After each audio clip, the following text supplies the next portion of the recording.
Hi, good evening. My name is June Carlo S. Custilians. My student ID is 174051400.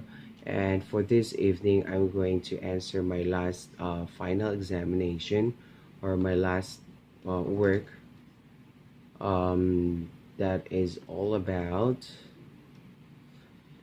to create a 10-minute video clip discussing the importance or the relevance of the paradigm shifts in the Philippine educational system, and I need to post it on our page. So before I start, let me discuss or let me um, give the meaning first. What is the word paradigm means? For me, um, paradigm shifts. It's all about changing of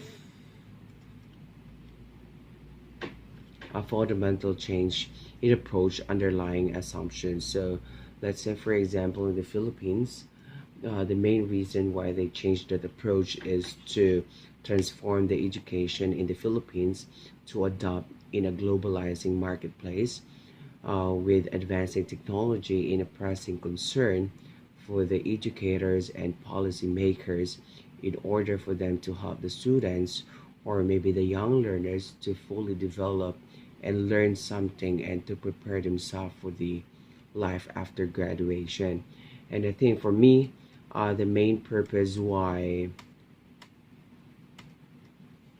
the government actually implemented and made a change in educational system is to let or to develop and reconstruct the Philippine basic educational system through K to 12 program or the approach using the K to 12 program.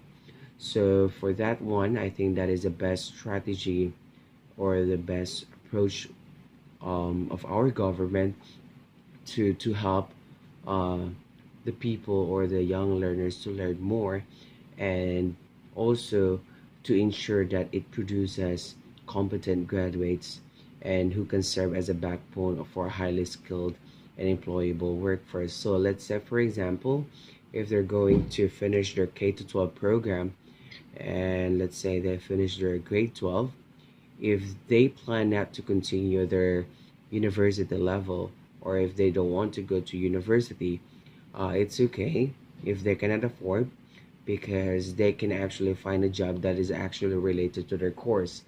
And for that one, they have actually the right age and they have the skills that they actually learn from their school. So it means that they're actually capable of working and they have the knowledge of their work.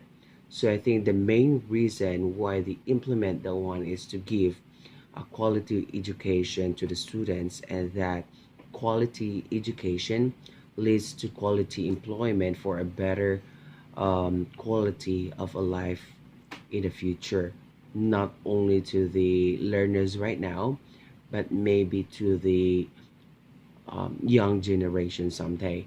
Or what I mean is that maybe not for now, but maybe for the future learners or students that we are going to have. So I think the government in the Philippines believes that adding more years to basic education could help solve the problem of unemployment, keep up global standards, and help students to have more time to choose the career that best suits for their skills. Like for example, here in Thailand, I work here for almost 4 years now, and here in Thailand, they are actually following the K to 12 program.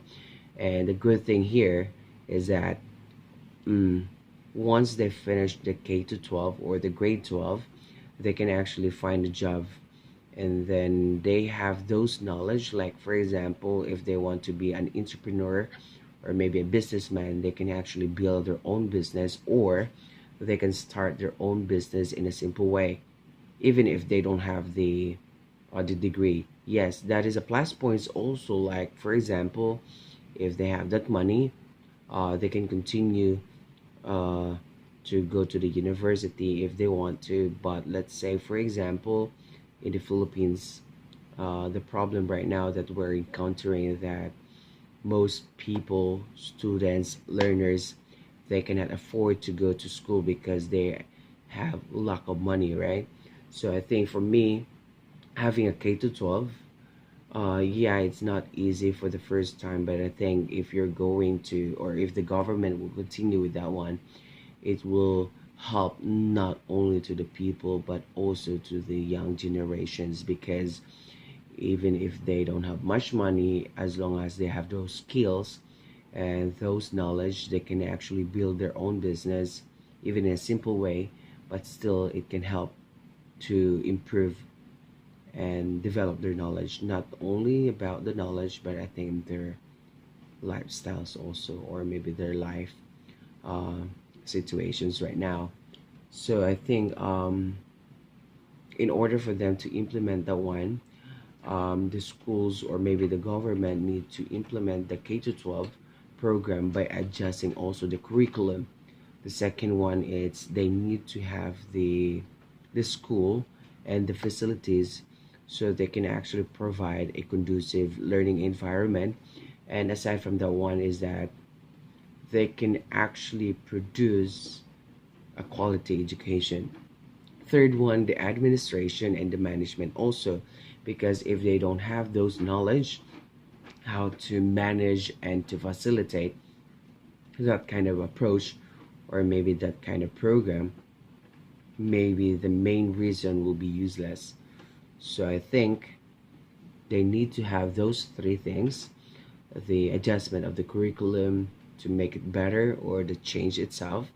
The second one is the school plan or the facilities that the school can actually provide, and the third one is the management and the administration. So yes, I think in the Philippines they are having problem right now. Yeah, based on what I said a while ago, that first it's the lack of facilities, because based on what I read, that the number of students compared to the number of teacher, or let's say one, or a ratio of one teacher compared to the number of students, are not actually okay, because they have like one teacher and then 50 to 70 students, or 50 to 70 students, and the room or the place where they are going to study is not that actually okay. And aside from that one also is that we are running out of teachers, because most of the teachers like me, instead of staying in the Philippines, we move to other country to experience and to teach other learners. But I think once they process and they implemented and use the K to 12 program, and we can actually, or if they can actually make the situations right now in the Philippines and less, make the problems lesser, I think most of the foreign or the Filipinos who are not currently working in other country, maybe they will come back to the Philippines again to teach and continue their passion of teaching the young learners. So I think the problems that are encountering right now, based on what I said, it's the lack of infrastructure, the number of students. Third one is the curriculum itself, but I think that one is acceptable because, or reasonable, because we are in the process of changing and making um, the program better for the society or for the community or maybe for our country. But I hope one day we can actually make and help one another to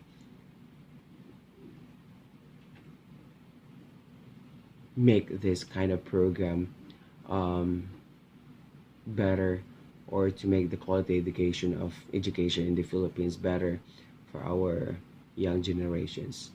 Thank you so much for listening, and good night.